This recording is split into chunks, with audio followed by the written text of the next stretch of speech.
What's going on, everybody? Welcome back to the State of MMA today. We're on episode 3. Thank you guys for tuning in. I'm your host, Jeremy Roach, and we got some special stuff going on this week. Got some great things going on. Like I said before, we're going to start showcasing some gyms, and today is our first gym showcase. So without any further ado, let's go ahead and show you guys here.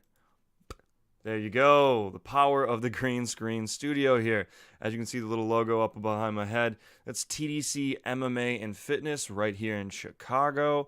We're specifically going to be talking about the affiliate program they have going on in the South Loop. I have connections personally to there, so if you need any information, you'd like to reach out to the gym, talk to me in the comments below, send us a message, go to the links that'll be in the description. They're located at 1720 South Michigan Ave, Chicago, Illinois. You can call 312-256-5484, or you can go to tdcmmaandfitness.com to check out more. The affiliate school is located in the Imazaki Dojo. You can go to imazakidojo.com/Brazilian Jiu-Jitsu to see more of their affiliation with TDC MMA and Fitness. They've got a really good gym, guys. You take a look behind me. The mat space is huge at their main gym. So you just go to that, take a look at the website. It's this very, very huge mat space. Open amount of training. Andre Arlovski stopped by there for his last fight, UFC 225. He's got friends there. It's a really nice gym to go and train at locally here in Chicago that you can support if you want to check it out. If you're just driving by, you need a place to train. We'll have all the links and descriptions below, but you'll be able to check out what is right behind me the whole entire time for the show. So what we're going to do, it's going to be called our gym showcase as well. You know, we got our fighter spotlight coming towards the end of the show. Make sure you watch to the end to check it out. I'm not going to release who it is till later. We'll tell you at the very, very end. Stay tuned. But without any further ado, guys, we are going to dive into our main topic here for this week's show. And that's going to be the ESPN partnership with UFC, or vice versa, UFC partnering with ESPN, and why it's such a big deal, and why we should be celebrating this. Why fighters should be super excited. Why us as fans, as analysts, whatever you want to say, as news people in the world, as anyone, why you should be excited for ESPN and the UFC and when it starts. It's going to be a great thing, in my opinion. And before we get any further, I've got the meat and potatoes here, the little easy breakdown. Go over, what is the ESPN deal? Why is it such a big deal? What's going on? I thought they were on Fox. UFC has a deal with Fox right now, and some people have loved it, some people have hated it. I think it was a great deal for the UFC in its infancy to take those steps out into a more legitimate platform. You know, Fox always has the NFL.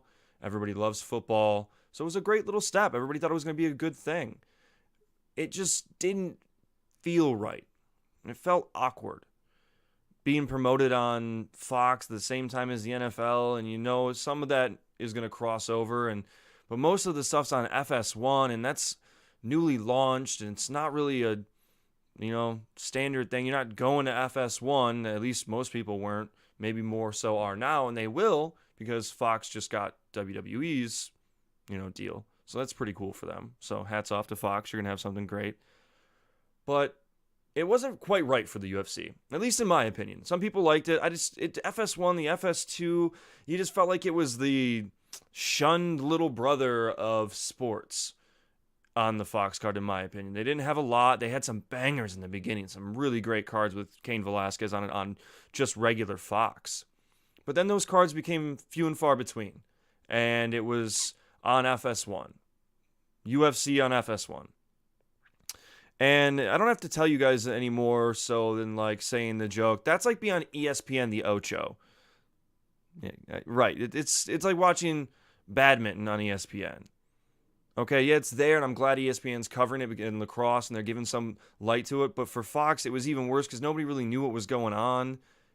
It was just really, really hard for them to latch on, I feel like, to the UFC as a whole. But they started to pick it up a little bit. Hats off to Fox. They're going to do great things with the WWE. But let's go over what ESPN has right now. The deal consists of 30 UFC Fight Night events per year, including 10 main cards on the ESPN's television network. The other 20 will stream on ESPN's company newly lost ESPN Plus, which is kind of like Fight Pass or HBO Go or Fox Sports Go. It's going to be the ESPN's version of that. And I think it's an extra $5 subscription per month you'd have to pay to get this, which comes with more ESPN content, more shows. We'll get there. I got more stuff for that as well. Blah, blah, blah. Let's see. And also, additionally, ESPN networks will air preliminary bouts prior to 12 pay-per-view events in 2019. That's what we know so far. Or where it's going to go, we don't know. What direction the UFC might pivot in based on, which I think they should do is go with a little bit less, not so much more, because that's a lot of fights. You look at it, that's 12 pay-per-view events guaranteed. That's one a month. So every month you have to have a UFC pay-per-view. So that's going to go, you have to have title fights. Then you have to have, let's say, I don't like to say it, interim title fights or number one contender fights would be way better, but normally it's interim title. That's what it is. There's going to be so many of those. And then you have to fill content to ESPN. I don't know. And the reason I bring that up is solely because of this right here. And just bear with me 2 seconds. It's this card we have this weekend. It's in Singapore. And if you live on the East Coast, I'm in Central Time, but in the East Coast it starts at 8 a.m., which is hard. And they did try to put Donald Cerrone on it, and they got Ovince St. Preux, and there's a great Jessica Ai fight going on. They got 3 good fights on the card. But I'm hoping these type of fights dwindle away or get bolstered a little bit more because of ESPN's platform, if you know what I'm saying. It's kind of hard to sell a fight in Singapore that doesn't have a headliner that's like, oh, I need to watch it, or at a more appropriate time. Not many people are waking up, because for me, that's 7 a.m. I'm going to wake up at 7 a.m.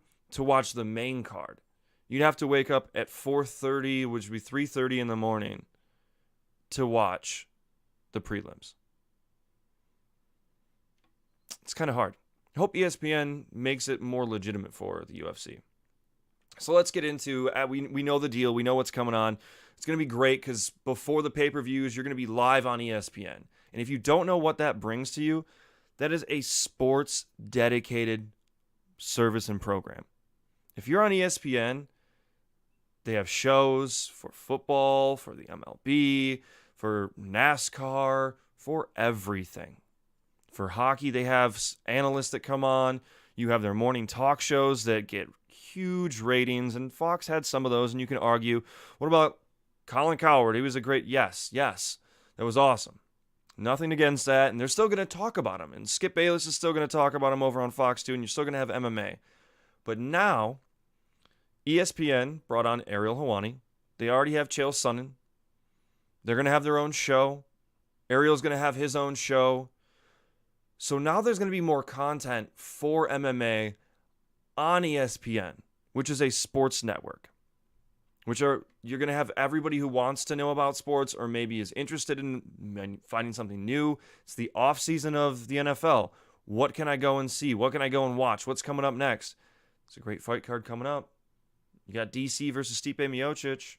These are things that are going to be huge that ESPN is going to be able to help out with the UFC. People are going to be tuning in to watch ESPN in the morning. They want to see Stephen A. Smith, okay, and Max Kellerman. And now you can put people like Donald Cerrone on the show. And now you can bring these fighters that should be superstars or your up-and-comers, maybe your spotlight fighters, They can show up on these programs. They can make guest appearances.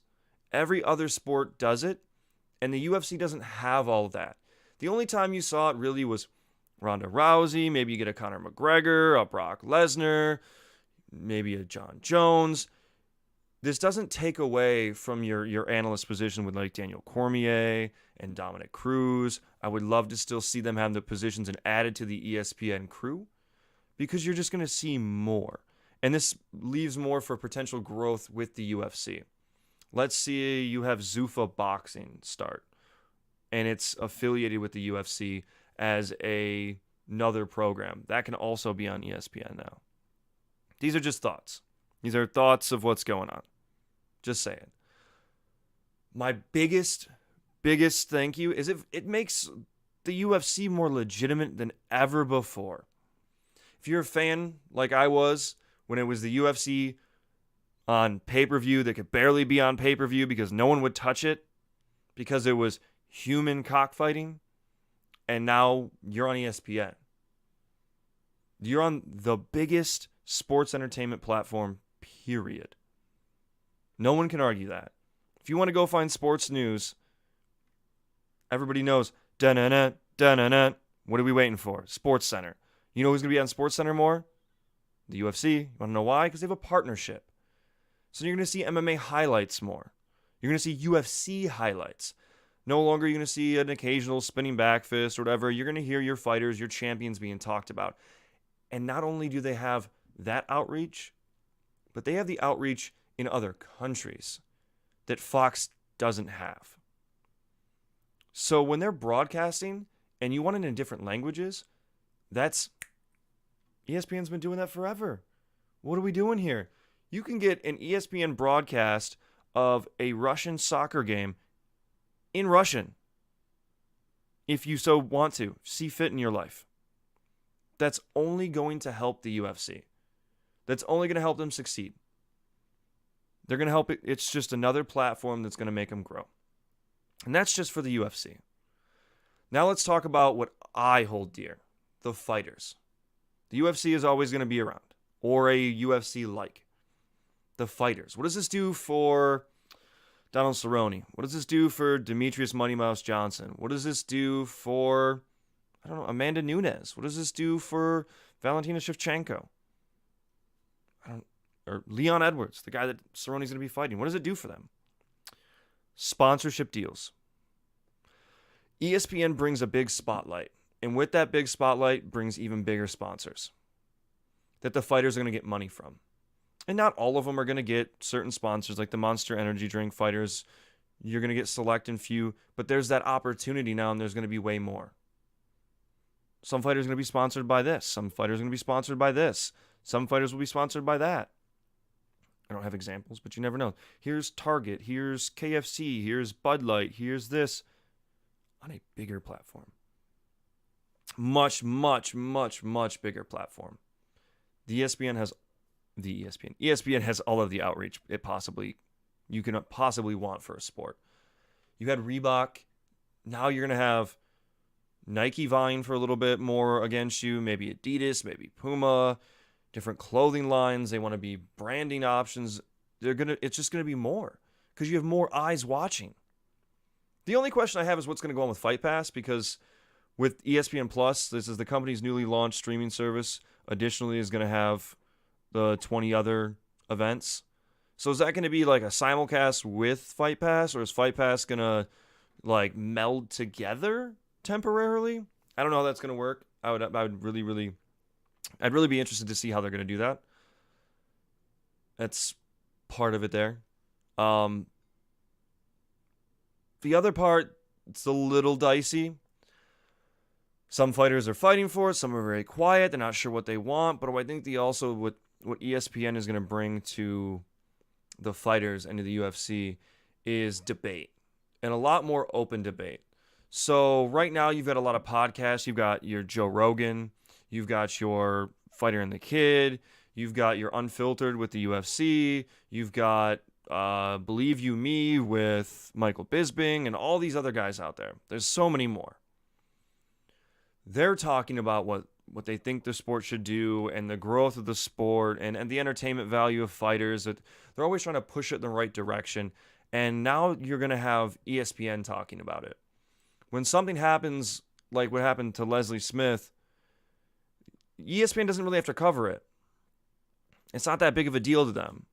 But now it's in a way that they're going to have to, because it's a sport that they're talking about, that they have on their broadcast constantly. And that if that happens in front of them and they have people there to cover it, because ESPN is going to have people there to cover it, it's going to be talked about on ESPN. So what does that do?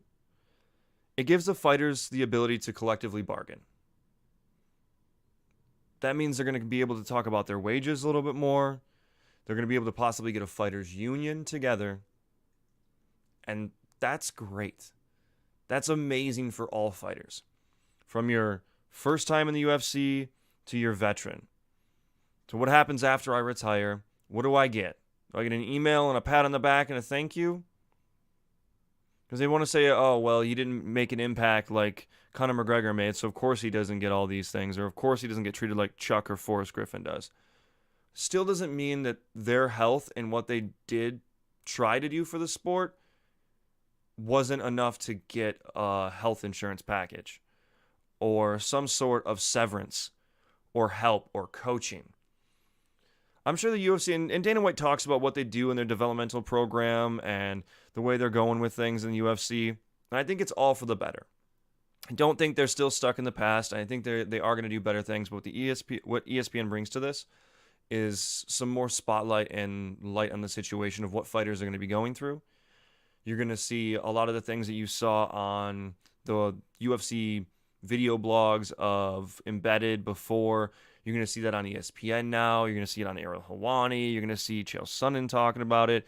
There's more clips. There's more potential viral things to have out there when you're on ESPN rather than Fox, in my opinion. So this is nothing but good news for fighters. Because now you're not depending on your Reebok money. You're not depending on your fight money. It's going to be a plethora of sponsors available to you.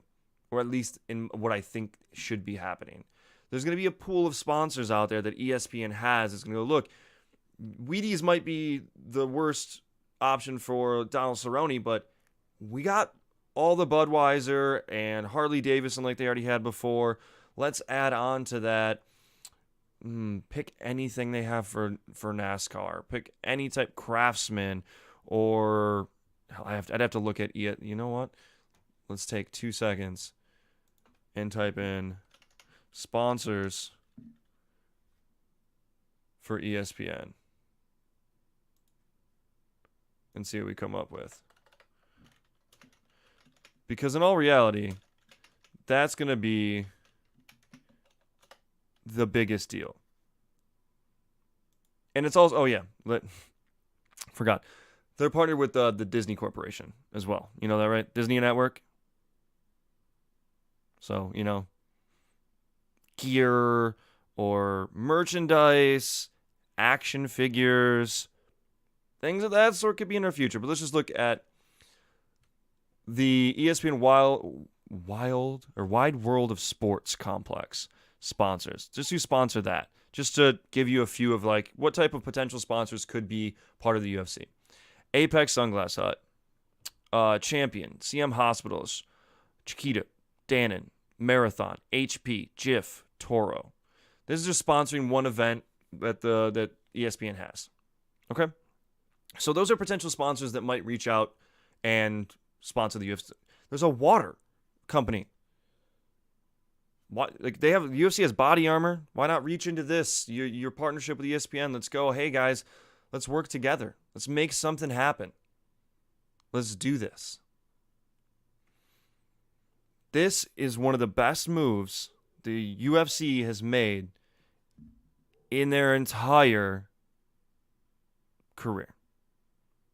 In their entire time of being a business, this legitimizes them more than any other possible thing that they could have done. It's so much more than anybody else can put up to think. ESPN is making the UFC better just for being on there. It's going to be more eyes that people have never heard of the UFC. I can't say they haven't heard of it. Maybe they're not your crazy fanatic. Maybe they're just your everyday fan. It's on ESPN Network now, man. What's going on at 8 o'clock after the show? Or what are we talking about on SportsCenter tomorrow? The highlight wheel kick from Donald Cerrone knocking out this dude in Singapore. It's going to be on there now instead of not on there because the ESPN needs to support their own content. So you're going to see that. It's big. This is huge for the UFC.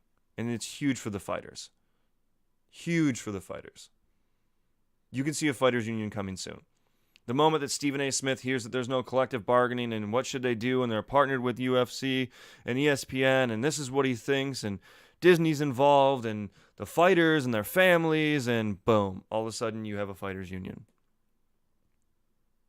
Just saying. It's quite awesome. Let me know what you guys think. Do you agree with me? Do you hate it? Is it the worst thing in the world? ESPN's the worst. We should stay with Fox. Just down below, man. Comments. Let me know. Bring it all on. I'd love to hear your opinion. Good, bad. Change my mind. Let me know why this is a bad deal. Why this is a good deal. What more could somebody else offer? Let me know below. And as always, guys, just so we remember the reminder in the show, we are affiliated with Onnit. That's ONNIT.com. Go ahead and check them out. As you see in the corners, we got little icons. We'll have a link in the description below, so you guys can go check it out. All those proceeds, anything you buy through that link, is going to be directly reflected here on the channel. All that money is going to go right into the state of MMA today to help us spotlight new people, get some new stuff here, maybe reach out a little bit more so we can kind of continue on spotlighting fighters and gyms a little bit more efficiently. So we really appreciate that. Like, comment, subscribe. Everything always makes it better as well. And without any further ado, mini drum roll for everybody. We are at our Fighter Spotlight segment. Excuse me, guys. And I'm really excited about this in a way, just because it goes with the theme of what's going on and what we've been talking about. The Fighter Spotlight for this week is Sugar Sean O'Malley. If you guys haven't seen him, he is absolutely hilarious. It's a prospect story here, guys. It's really, really great. The kid's from Montana. I say kid, he's 23 years old. He's originally from Montana. He had a great amateur record. I believe it was 12 fights, or 12-2, 14 fights. His 2 losses were by decision. Great amateur record. He's on a 10-0 streak right now. So that's 10 wins, no losses. And let's look. He's got 6 KOs, 1 sub, 3 decisions. The last 2 have been decisions. Pretty impressive, though. And the reason why we're spotlighting him is because, number one, great branding. He's got a lot of things he's doing outside of the UFC that are going to help him go further and further his career and his potential of his spotlight and who he can be in the UFC. But it's also a good way to showcase what the UFC is doing well. And a lot of these times you get these shows that are caught up in pointing out what the UFC is doing wrong, what can be better, what needs to happen, why, and just bad. And I'm here to give a little bit of props to the UFC right now. Hate it, love it, whatever it may be. So they have Dana White's Contender Series, which is still going to go on. All right? It's Tuesday night. They have that happen. That's where Sean O'Malley got his start.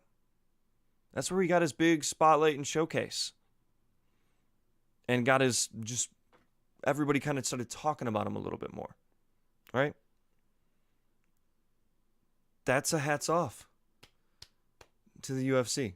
That's an absolute hats off to the UFC. I believe, it was a KO. He knocked the dude out, goes in the UFC, wins by unanimous decision. It's a very, very, very good fight. There was the Ultimate Fighter finale. He got to be on one of those. And he was just on UFC 222 with another unanimous decision. He's getting over foot surgery now, though. He's eyeing an October return. So you can expect to see Sean O'Malley returning to the octagon around October, which is amazing. But the point that I wanted to show you guys is the fact that you come from these underling organizations. He's fought in, it was Montana, then North Dakota. No, I don't want any more of that. Phoenix, Arizona. Then he gets to fight for the Contender Series. Then he gets put on an undercard. You know what I mean? Like, he gets put on the Ultimate Fighter, which is great for the UFC. Don't put him on something huge because he won the Contender Series. He wins that, and then he gets to be on the UFC pay-per-view. And does very, very well. He's 10-0. And we're going to look at the division real quick. He's a bantamweight. So, we're looking at TJ Dillashaw, Cody Garbrandt, Dominic Cruz, Rafael Assunção, you got Jimmy Rivera, John Lineker, John Dodson, Aljamain Sterling, all of these guys. And then it kind of dwindles. I mean, you got Thomas Almeida down there in 12. Eddie Wineland's still in there, 15. He's up from not ranked. You're going to see Sean O'Malley start to jump up, depending on who he fights next. His fight style, his tenacity, his ability to take a punch or a kick and keep pushing forward, his grappling game's getting so much better. He's an improving piece of work. And at 23, you're going to see a rising star in the UFC. He's an activist for marijuana, so if you're into that, I'll show you the picture up here. He's friends with Snoop Dogg. He's got the famous Loving Nate Diaz. He's probably got one of the greatest Reebok collab shirts ever. It's the tie-dye Bob Marley style Sean O'Malley shirt. And that's another smart move on the UFC's part. Embrace who he is. You don't have to go overboard and put a bunch of marijuana leaves and pot leaves everywhere and show him smoking and partner with this and partner with that. You can be PG and still make something that all of the UFC or his fans will still want to wear.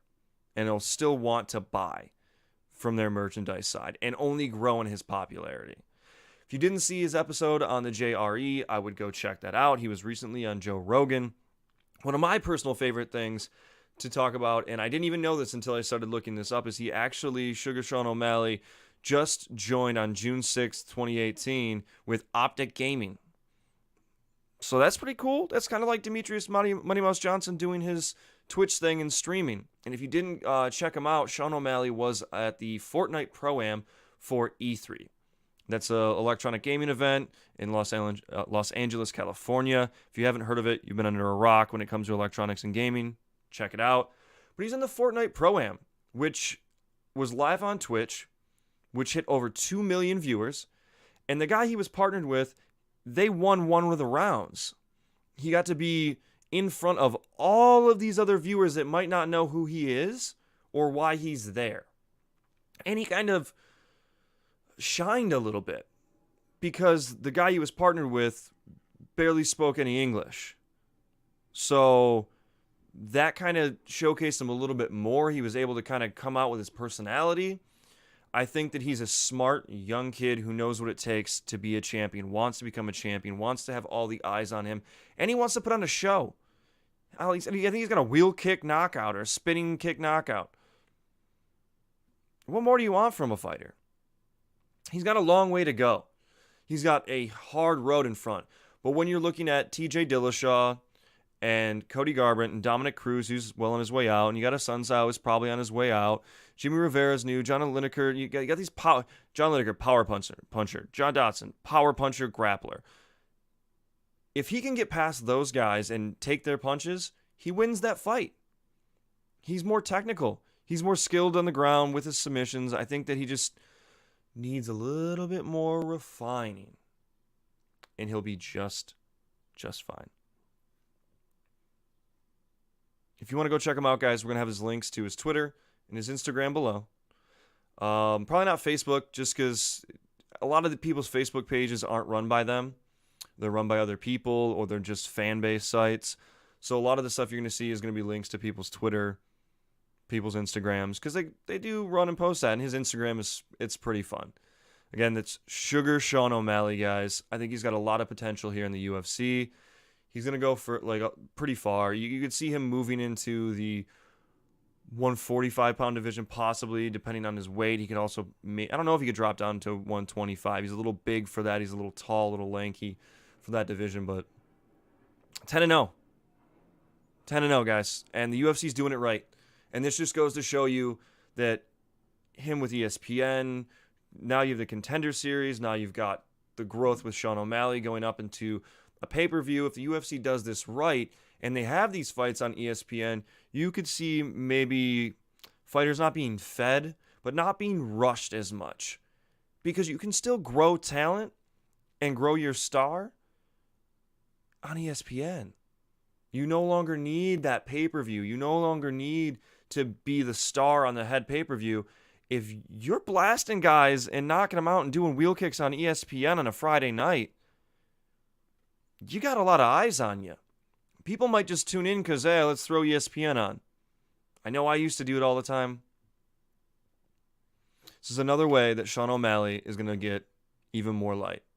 And I hope you guys enjoyed the Fighter Spotlight. I hope you guys enjoyed the Gym Showcase. We're going to call it the Gym Showcase and the Fighter Spotlight. So I hope you guys enjoyed that today. We're going to take a little double look for me here for you guys. On it down there somewhere. On it up here in the sky. TDC MMA and Fitness. Local here in my town of Chicago. Go check them out. Again, you got the mat space. If you guys like what you're seeing, comment down below. Put that thumbs up. Subscribe. Hit that alert button to always get more. There's going to be one of these every week. We're always going to be coming out with new content for you guys.